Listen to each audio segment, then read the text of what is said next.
So the date is August 16th, 2002, and flying over a valley in Afghanistan are two A-10 Warthogs. An A-10 is a heavily armored, low-flying, slow aircraft designed to provide ground cover for troops on the ground. And on this night, it's a very, very cloudy night. There's storms in the area. And these two planes hanging up above, just waiting in case anybody down below needs help. Up there, it's gorgeous. The moon is bright. There's thousands of stars in the sky. The clouds look like the snow had just fallen. Down below in the valley, however, there were 22 Special Operations Forces troops trying to make their way through the country, and they could feel that something was wrong. They felt uneasy. One of the pilots up above, call sign Johnny Bravo, and yes, he stands like this. He could feel their unease listening to them over the radio, so he decides he was going to go down below the cloud and just have a look. He tells his wingman, hang out up here, I'll go see what there is. And he points his plane down into the clouds. And as he's going through the clouds, the call comes over the radio, troops in contact. Troops in contact is what they say when they come under effective fire. It means they're in trouble. So now Johnny Bravo points his plane straight down. The plane's getting thrashed about in the turbulence. And when he comes out below the clouds, he's less than 1,000 feet off the ground, and he's flying in a valley, cliffs on both sides. Now, this is only 2002, and the planes were not yet equipped with ground-hugging radar, and worse, they were using old Russian maps. That's all they had at the time. And the sight that greets him is something like he's never seen before, not in training and not in the movies. He sees tracer fire coming from all sides of the valley, pointed right in the middle where the American forces are. And so he picks a point and starts to lay down suppressing fire. And he's flying, and he's in danger of hitting the cliff, of course. He knows his speed, he knows his distance from the map, and he literally counts out loud while he lays down the suppressing fire. 1, 1,000, 2, 1,000, 3, 1,000, 4, 1,000, 5, 1,000. Pulls hard on the stick, pulls back up into the cloud, comes down around again. 1, 1,000, 2, 1,000, 3, 1,000, 4, 1,000. Good hits, it says over his radio. And again, he comes around. 1, 1,000, 2, 1,000, 3, 1,000, 4, 1,000, 5, 1,000. He runs out of ammunition. Fuel is fine. Flies back up to the top of the cloud, tells his wingman, you need to get down there. His wingman isn't sure about the conditions, so the two of them fly back down together. His wingman lays down the suppressing fire, and Johnny Bravo counts as they fly 3 feet apart from each other, wing to wing. 1, 1,000, 2, 1,000, 3, 1,000, 4, 1,000, 5, 1,000, up and around again. 1, 1,000, 2, 1,000, 3, 1,000, 4, 1,000, 5, 1,000. That night, 22 Americans went home alive with 0 casualties. My question is where do people like Johnny Bravo come from? Who are they? Who would risk their lives for others so that they may survive? I asked Johnny Bravo. I asked him, why would you do it? Why would you risk your life so that others may survive? And he gave me the same answer that everybody in his position gives, because they would have done it for me. Now, if you think about it, in the military, they give medals to people who are willing to sacrifice themselves so that others may gain. In business, we give bonuses to people who are willing to sacrifice others so that we may gain. We have it backwards. Wouldn't you like to work in an organization in which you have the absolute confidence, the absolute knowledge that other people that you may or may not know who work in the same organization as you would be willing to sacrifice themselves so that you may survive? And I'm not talking about giving your life. I mean, we don't even like to give up credit, you know? So where do people like Johnny Bravo come from? Well, it's an age-old question. They're not born. They're actually made. If you look at the human animal is like a machine. There are systems inside our bodies that are trying to get us to do things that are in the interest of the survival of the human animal, right? Just like in a business, in a company, if you want people to do something, you offer them some sort of positive or negative incentive to direct the behavior, right? So if you want people to achieve a certain goal, you offer them a bonus if they achieve that goal, and they'll work towards that goal because they want the bonus. It's a very simple system. The human body works exactly the same way. It works exactly the same way. Inside our bodies are chemicals that are trying to get us to do things that are in the best interest of us. If you've ever had a feeling of happiness, pride, joy, love, fulfillment, All of these feelings that we have are chemically produced feelings. And they're produced by 4 chemicals predominantly. These are basically responsible for all of the feelings that I would generically call happiness. They are endorphins, dopamine, serotonin, and oxytocin, EDSO.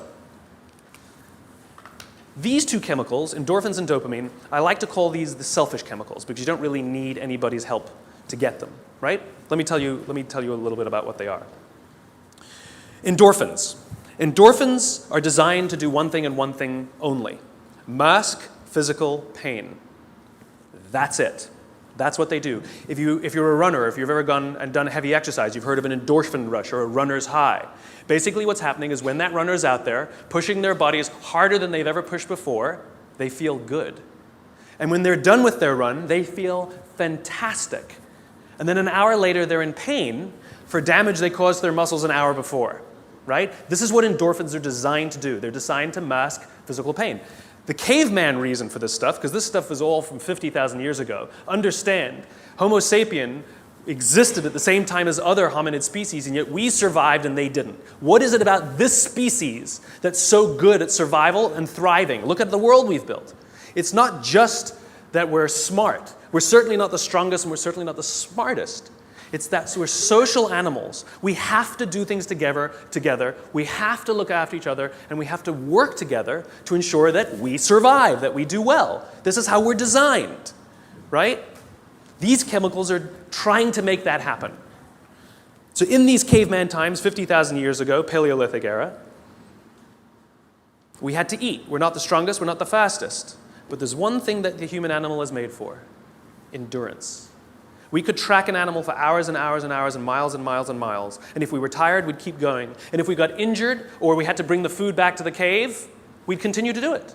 And it was so good, it felt so good, that maybe we'd even volunteer to go hunting the next day, just like we get addicted to exercise, right? Oh my God, it was so much fun yesterday. I will totally go hunting tomorrow, right? Good system for the survival of the group. Good system. By the way, the reason laughing feels good is because of endorphins. You're actually convulsing your internal organs, and endorphins are masking the physical pain. I'm sure everybody here has laughed so much that the endorphins eventually run out and you go, stop, stop, it hurts. Endorphins, they feel good. Dopamine. Dopamine is the feeling that you found something you're looking for, or that you accomplished something you set out to accomplish. So you know that feeling you get when you cross something off your to-do list? That's dopamine. Feels awesome. You know when you have a goal to hit and you achieve that goal, you're like, yes! You feel like you've won something, right? That's dopamine. The whole purpose of dopamine is to make sure that we get stuff done, right? The historical reason for dopamine, we would never eat if we only waited until we got hungry, because there's no guarantee that we would find food. So dopamine exists to help us go looking for food. We get dopamine when we eat, which is one of the reasons we like eating. And so when you see something that reminds you of something that feels good, we want to do the behavior that helps us get that feeling, right? So let's say you're out there going for a walk and you see an apple tree in the distance. You get a small hit of dopamine. And then what it does is it focuses us on our goals. And now we start walking towards the apple tree. And as the apple tree starts to get a little bigger, we feel like we're making progress. You get another little shot of dopamine and another little shot of dopamine until you get to the tree and you're like, yes! Okay? This is why we're told you must write down your goals. Your goals must be tangible. There's a biological reason for that. We're very, very visually oriented animals. You have to be able to see the goal for it to biologically stay focused, right? If you don't write down your goals, if you can't see your goals, it's very hard to get motivated, to get inspired. For example, think about corporate visions, right? A corporate vision has to be something we can see, right? That's why it's called a vision. You can see it, right? To be the biggest, most respected, to be the fastest growing are not visions. They're nothing, right? What does that even look like? Respected by whom? Your mother? Yourself? Your friends? Your shareholders? Who knows? What's the metric? Dunno. It's amorphous, doesn't motivate us. Just like I can't tell you, you will get a bonus if you achieve more. You're going to ask me, how much more? I'm going to say, more. Doesn't work. You need a tangible goal. You need a tangible goal, right? Here's a great vision. Martin Luther King, I have a dream that one day little black children and little white children We'll play on the playground together and hold hands together. We can imagine that. We can set our sights on that. And every time we achieve a goal and achieve a metric and achieve a milestone that makes us feel like we're making progress to the vision we can see, we keep going and going and going until we achieve something remarkable. You have to be able to see it. Dopamine. Like I said, dopamine is the feeling you get when you set out to find something you're looking for as well. Talked about the to-do list. I came home from a trip just a couple days ago, and I had a bunch of errands to run, and I wrote down a little list of things I had to do, and off I went, right? And as I was walking past, I think it was the dry cleaners, I don't remember.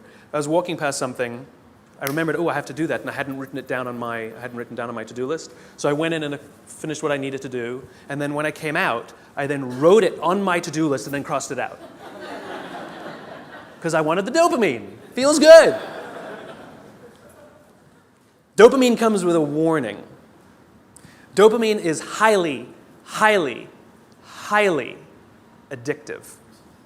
Here are some other things that release dopamine.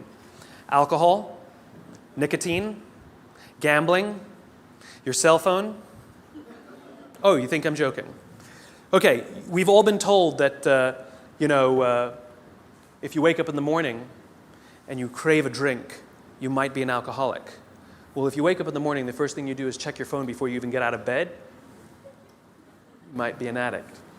If you walk from room to room in your own apartment holding your telephone,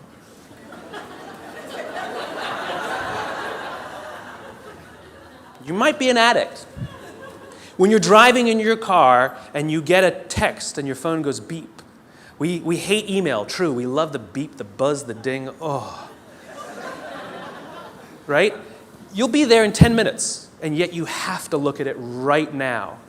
You might be an addict. And even if you read it and it says, are you free for dinner next Thursday, and you have to reply immediately, you can't wait the 10 minutes, you might be an addict. And for all you Gen Ys out there who like to think that you're better at multitasking because you grew up with the technology, then why do you keep crashing your cars when you're texting?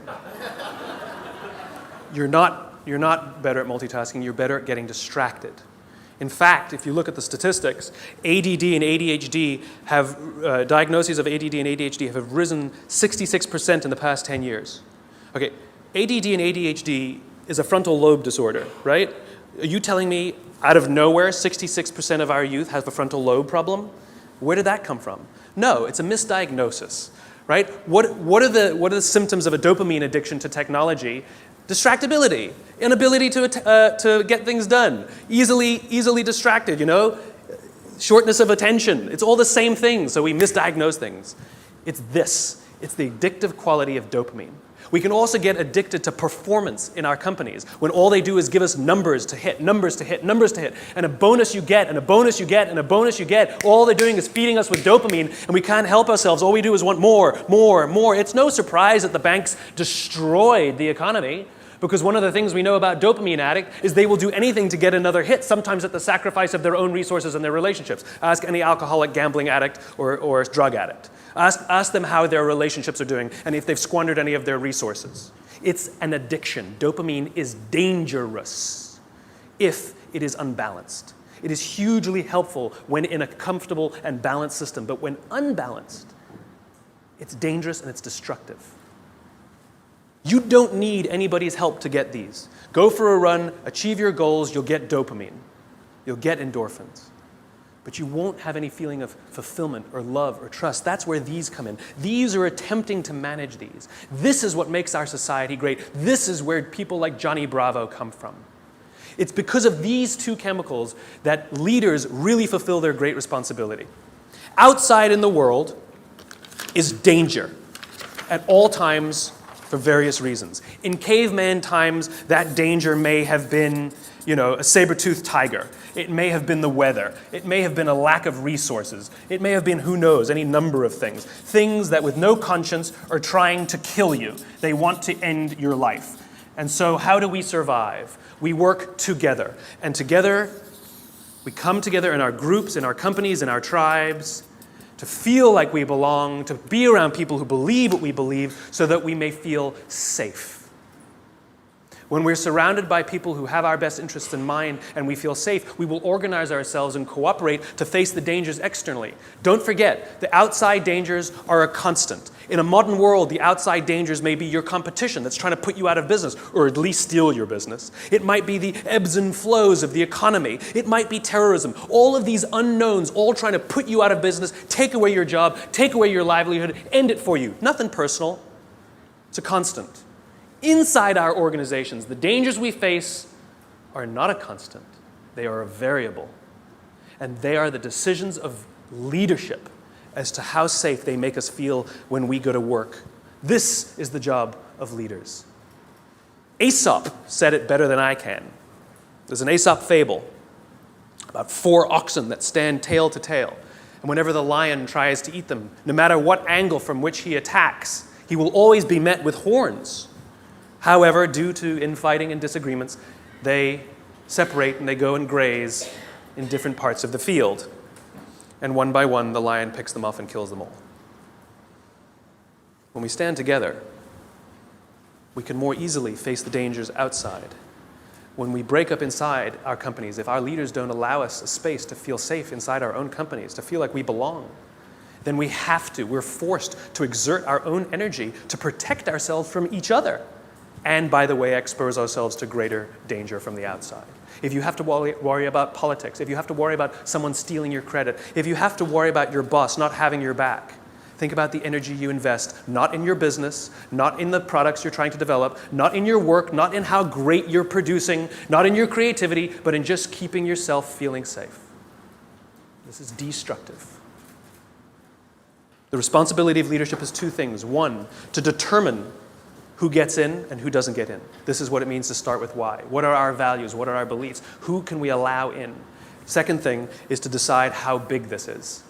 How big do we make the circle of safety? How big do we make the circle of belonging? Do we keep it around just our C-level executives and call it an inner circle and allow others to try and fend for themselves and maybe try and get into our inner circle? Or do we extend it to the outermost edges of the organization?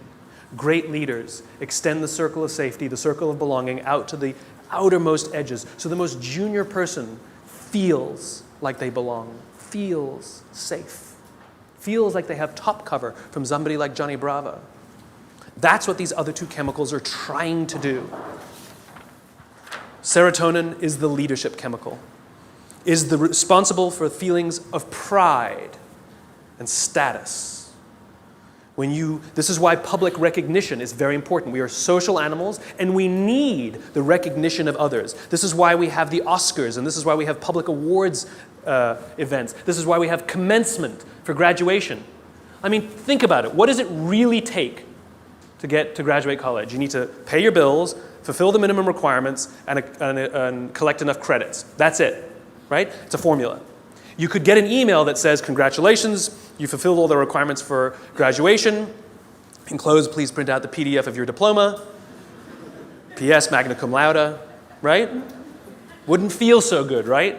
So instead, we have a big ceremony to recognize the accomplishment. And in the audience, we put our family and our friends and our teachers, all of those in our tribe who've supported us and watched our backs as we've made it through.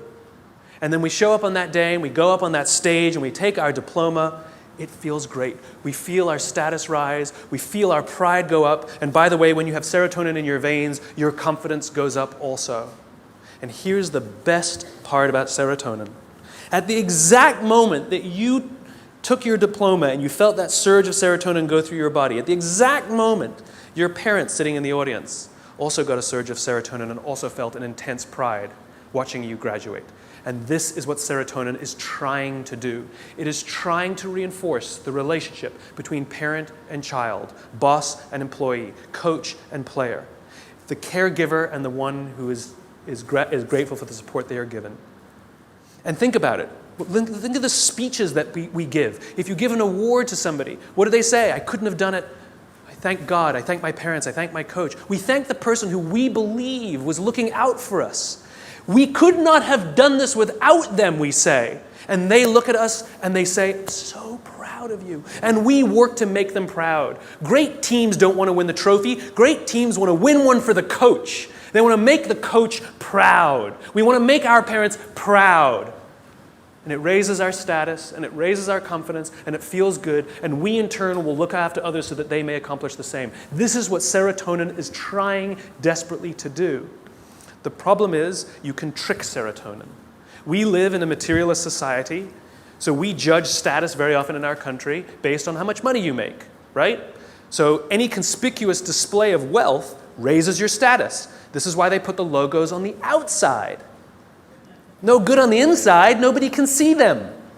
We want the red line of our Prada glasses. How good, you own a pair of designer shoes, how good does it feel to put on your Gucci shoes?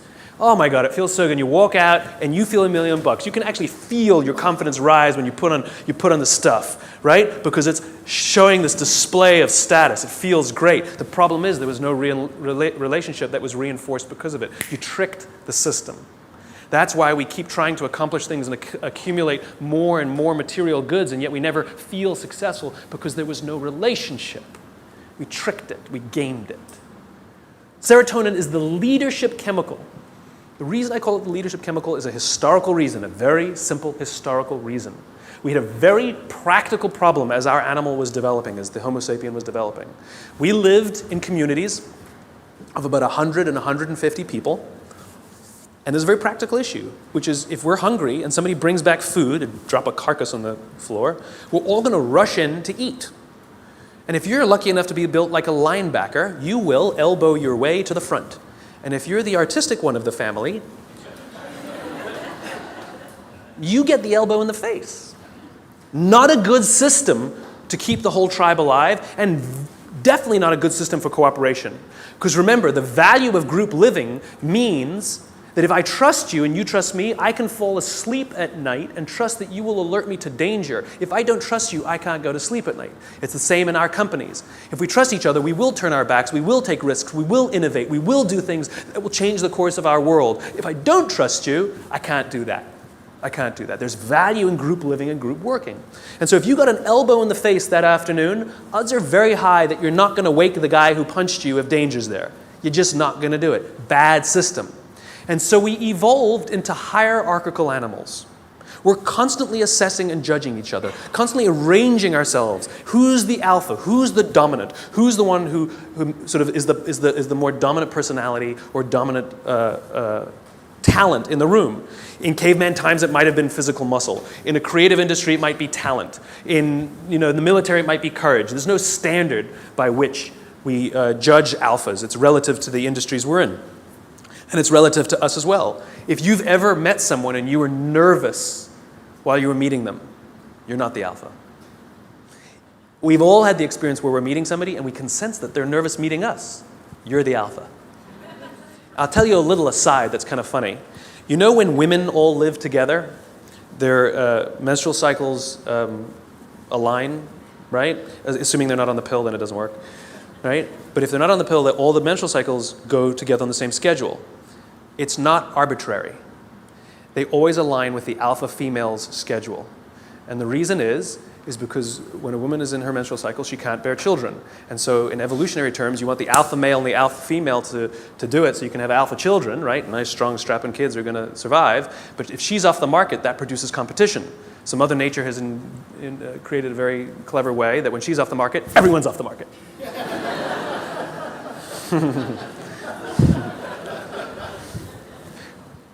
Back to the talk. So we're constantly judging and assessing each other who's alpha, right? And what we do is when we assess that someone else is the alpha, we voluntarily take a step back and allow them to eat first. Alphas get first choice of meat and first choice of mate. Good system. Good system. The alpha gets to eat first. The rest of us may not get the best cut of meat, but we will get to eat eventually, and we won't get an elbow in the face. Good system. We'll happily alert them to danger later.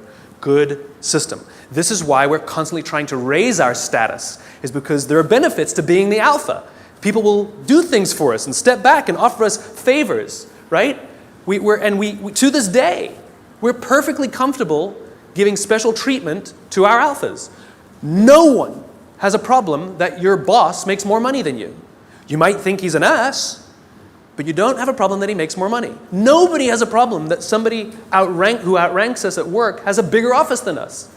Doesn't offend us. It is deeply ingrained in us. We happily step aside and allow our alphas first choice of meat and first choice of mate. It's good to be the king. There are advantages that come with being the alpha. You get special treatment. You get to eat first. People show you love and respect. It boosts the serotonin. You walk around like this. It boosts your confidence. It's awesome. But it comes at a cost. You see, the group is not stupid. We're not giving all of that stuff away for free. Leadership, alpha, comes at a cost. You see, we expect that when danger threatens us from the outside, that the person who's actually stronger, the person who's better fed, and the person who is actually teeming with serotonin and actually has higher confidence than the rest of us, we expect them to run towards the danger to protect us. This is what it means to be a leader. The cost of leadership is self-interest. If you're not willing to give up your perks when it matters, then you probably shouldn't get promoted. You might be an authority, but you will not be a leader. Leadership comes at a cost. You don't get to do less work when you get more senior. You have to do more work. And the more work you have to do is put yourself at risk to look after others. That is the anthropological definition of what a leader is. This is why we're so offended by these banker boys who pay themselves astronomical salaries. It has nothing to do with the number. It has to do with the fact that they have violated a deep-seated social contract. We know that they made all of that money and allowed their people to be sacrificed. In fact, they may have sacrificed their people for the money. If I told you we're going to give $150 million to Nelson Mandela, would anyone have a problem with that? Nope. $250 million to Mother Teresa. Got an issue with it? Nope. It's not the number. It's not the amount of money they make. It's that we are deeply and viscerally offended that we know that we allowed them to have this alpha position and they did not fulfill their responsibility of the alpha. They're supposed to sacrifice themselves for us. Never sacrifice us for themselves. This is why we're angry and offended and don't trust them. They fail.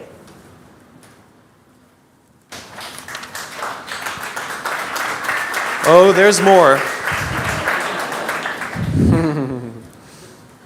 Oxytocin. This is the best chemical of all. Oxytocin is the feeling of love and trust and friendship. It's all the warm and fuzzies. It's all the unicorns and rainbows. It's the reason we like to spend time with our friends even if we don't do anything with them. We just sit and watch TV. We love their company. I promise you, nearly every single person sitting in this room today chose the person they're sitting next to. You're not sitting next to a stranger. You're sitting next to somebody you met, came with, or kind of know a little bit. Why? Because it makes you feel safer, doesn't it? If you got up and went and sat next to strangers, wouldn't feel so good. That's the feeling of oxytocin. Oxytocin is that intense feeling of safety that someone's got your back. There are multiple ways you can get oxytocin. One way to get it is physical contact. Hugging feels wonderful. Right? When women give birth to children, huge surge of oxytocin in their body. This is what's responsible for the mother-parent, the mother-child bond. Right? It's all that oxytocin in the system. This is why shaking hands matters. Imagine you're doing a deal with someone and you're ready to sign the contract and you say, I'm so excited to do business with you. And they go, I don't need to shake, let's sign the contract, I'm also excited to do business with you. And you go, great, well let's shake on it then. They go, no, I agree to all the terms, let's get this deal done, I can't wait to work with you. You might get everything you want in the contract, but business, relationships are not rational. They're about feeling safe, they're about feeling we belong, it's human. And one of the ways we want to know that that relationship is solidified is with physical touch. Their simple refusal to touch you, to exchange that oxytocin, means one of two things will happen. You will either completely scuttle the deal or you will go into it nervous. Human bonds matter. Another way you can get oxytocin is through acts of human generosity. An act of human generosity is defined as giving of your time and energy and expecting nothing in return. Money doesn't work, sorry. If I told you that this morning I gave $1,000 to charity, what would you think of me? You'd be like, good for you. What, do you want a medal? But if I told you that last Saturday I gave up my day and I went and painted schools in the inner city, then what would you think? You'd be like, nice, cool, I should do more, right? The value of my labor, much less than $1,000. Could have hired many more people for $1,000 to go paint schools in the inner city.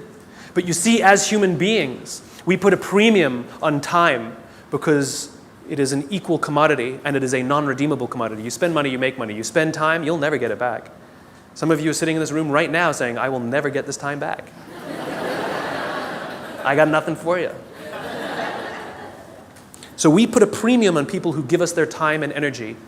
A leader who says to you, I'll pay for something for you, is not a leader.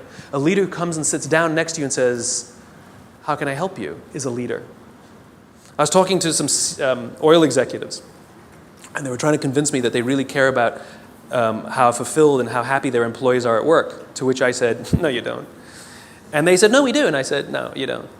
And they said, yeah, we do. You see how this went. And I said, I bet you hired some high-priced consultancy to come and do a web survey about whether people like their jobs or not. And they said, well, we didn't hire a consultancy. I said, okay, so it's kind of like sending your son an email, right? Dear son, your mother and I care that you feel like a valuable part of this family. Please tell us candidly what we can do better so that you feel like you belong here because we really love you. Love, Dad.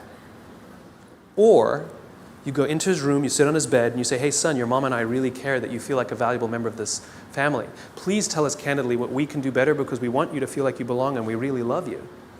Same words, same intention, same desire. The difference is one you gave time and energy and the other one you didn't.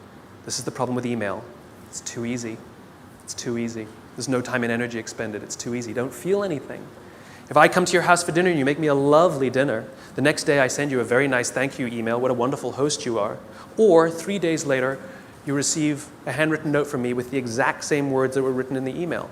Which one makes you feel better? Handwritten note. The sentiment was the same, the words were the same. The difference is one took a little more time and a little more energy. Leaders are the ones who give us their time and give us their energy, not the ones who give us their money. It doesn't count, it doesn't work, just biologically doesn't work. This is how you get oxytocin, doing nice things for people that require that you sacrifice a little bit of time, a little bit of energy, something you will never get back. And if you expect something in return, then you weren't really giving in the first place. You take someone out for dinner because you want them to hire you, you're not really taking them out for dinner. You want something in return. It's just a protracted transaction. It's not relationship building. It's nonsense. I was walking down the streets of New York, true story, and the guy in front of me, his backpack opened and a bunch of paper spilled out on the street. Didn't think much of it. I bent down, gathered the papers up, handed them back to him, and pointed out that his bag had opened. I did a small act of generosity for somebody. I got a small burst of oxytocin. I felt good. Also, the person on the receiving end of the act of generosity feels good. They get a shot of oxytocin. He felt good. He says thanks. I get to the end of the block, and I'm standing waiting to cross the street. And a guy who also happens to be standing waiting to cross the street turns around, true story, turns around and says to me, I saw what you did back there. That was really cool. As it turns out, witnessing acts of human generosity release oxytocin. Remember, our bodies are trying to get us to repeat behaviors that are in our best interest, and it's making us feel good when we see or do acts of human generosity so that we will do them. In fact, the more oxytocin you have in your body, the more generous you actually become. In other words, the more you do, the more you want to do. It gets better than that. Lots of oxytocin in your body inhibits addiction. It makes it very difficult to get addicted to something when you have lots of oxytocin in your body. It actually inhibits addiction. It boosts your immune system. It makes you healthier. That's why happy people live longer. It's why couples live longer. Oxytocin, it actually is good for us. It increases our ability to solve problems. It increases our creativity. It's really good for us, and it's not addictive. It just feels great. It takes time to build up, though. You know, if I went on a date with a girl the other day, it was a first date, we totally got along great, we're going to get married. Why are you laughing? That's my social life. The reason you laugh is because you inherently know that I cannot form a bond of trust strong enough to get married in 7 days. You know that. Why don't you go on a couple more dates? Right? Inherently, you know that. Right? But if I told you that I've been dating somebody for 7 years and we're not married yet, what do you say? What's wrong? In other words, we know that that bond of trust takes more than 7 days and less than 7 years. Don't know how long it takes, though. So when you start a new job and you're really excited to work there and they're really excited to have you, don't quite feel like you belong. You don't quite feel like you're trusted yet, right? Even though you were really excited and they're really excited, it takes time. And you have to do little acts of generosity and make little sacrifices, do little things for people. Not big risks, small risks. It's like dating. You know, you don't start by buying them a diamond. You start by taking them for lunch, buying them a drink, you know? Little bits. Then they take you out, or you take them out again. You do something a little bigger. Then you do that in a movie. Then they come over, and then you buy them flowers, and then you say, I love you. And one day you wake up in the morning, it's like you press this belief button. You just, I'm in love. I don't know when it happened. It just clicks, and you feel like you belong. Same thing at work. Same thing at work. It just clicks, and you feel like you belong because you got enough oxytocin built up in your system. We don't allow this to happen. We're too busy sending emails. We're too busy sending emails. The next time you want to tell somebody something, email is fantastic for the exchange of information, right? It's fantastic. Here's the report you wanted. The meeting's at 4 o'clock. Fantastic. What did you think of my idea? Do not reply on an email. That's an emotional question. Email is a rational tool. You get up from your desk. You walk the 30 feet. And you say, wanted to tell you what I thought of your idea. And I promise you, not only will that information be better received, but you will start to create relationship because oxytocin starts to get released. If you can't get up and walk 30 feet, pick up the telephone. I've done it. It's an amazing thing. You pick up the phone and you go, hey. They're like, hey, what's the matter? They're like, no, I'm just replying to your email. Wanted to tell you what I thought. What? And people who tell me, but I need a paper trail. Have the conversation, hang up and say, just to confirm what we talked about, boom, there's your paper trail. The reason we get so many emails is because we reply to them all. And 12 emails are sent, and then somebody misunderstands something, and somebody gets angry, and then you have to pick up the phone and deal with it anyway. Do it at the beginning. Quicker, easier, better. Biology. Give your time and give your energy. And this is why leadership is really difficult, because you can't give it to everyone because you don't have enough to give to everyone. You just can't. You have to make sure that you can trust others, to trust others, to trust others, to trust others. And this is what happens in this circle of belonging, in the circle of safety. This is what effective bureaucracy is, which is, as the CEO, as the leader, or whatever your job is, you have one responsibility and one responsibility only, which is to make sure the people you know that you have physical contact with, you know their names, are confident and feel looked after, and encourage them to do the same for the ones who work beneath them, who work beneath them, who work beneath them. And when this group of people really feel safe, then they will invite in the customer to also feel safe. They will talk to these people as if they are human. I actually flew on an airline recently, and I was appalled at how I was treated. It was disgusting. It was like cattle, right? And I said something. I said, why do you treat people like cattle? And she literally said to me, I'm sorry, sir, I have to do it or I'll lose my job. What did she tell me? My organization that I work for doesn't make me feel safe. I don't feel like I belong. So I'm going to treat you like dirt to protect myself. As opposed to somebody who feels safe and says, sir, I will do everything in my power to make sure that you feel happy and good because I'm not worried. That's called a highly effective organization. There's one more chemical I haven't told you about. The big C. Cortisol. Cortisol is the feeling of stress and the feeling of anxiety. We share these chemicals with all the social mammals. And so when you see a herd of gazelle, you've all seen the documentary on Discovery or whatever, right? You see a herd of gazelle grazing, and one of them thinks they hear a rustle in the grass, and they go, head, right? That's what cortisol does. Cortisol is designed to keep us alive. It is the first stage of fight or flight. It makes us paranoid. It makes all of our senses hyper-attuned to look for danger. It injects glucose into our muscles to make us stiff and ready to go in case we need to fight or flight. It increases our heart rate like crazy, right? And it makes us start looking. It makes us paranoid to find the danger. And the cool thing about cortisol when you work in a social environment is if other people sense that you're nervous, they get nervous. So all the other gazelle go, They didn't hear anything. They just saw Steve over there get really freaked out. And so they got all freaked out. And now they all start looking for the danger. Good system. And one of them, who didn't even hear the initial rustle in the grass, sees the lion, runs, they all live another day. Good system.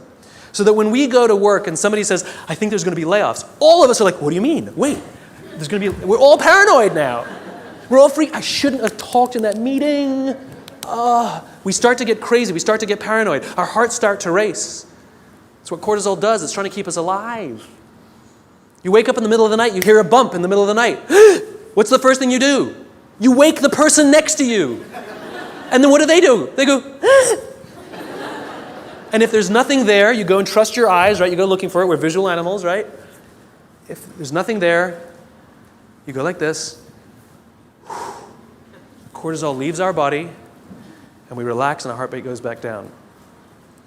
Cortisol, to get all of that extra energy, to make us paranoid, to make us self-interested, it needs to shut down non-essential systems because it has to get it from somewhere, right? So it shuts off things like growth. You don't need your fingernails to grow at that moment. It shuts it off. The other thing it shuts off is our immune system. Don't need it in that moment. The problem is you're not supposed to have cortisol in your system all the time. You're supposed to have it in and then gone. And when we go to work in a place that doesn't make us feel like we belong, that doesn't make us feel safe when we're at work, guess what? We got little bits of cortisol dripping in our body. Drip, drip, drip, drip. Makes us paranoid. Drip. I know my boss hates me. I know he hates me. He hates all my ideas. I know it. Drip, drip. It makes us self-interested. One of the things cortisol does, it inhibits the release of oxytocin. Biologically, if you work in a high-stress environment where you don't feel safe, you are biologically less empathetic and less generous.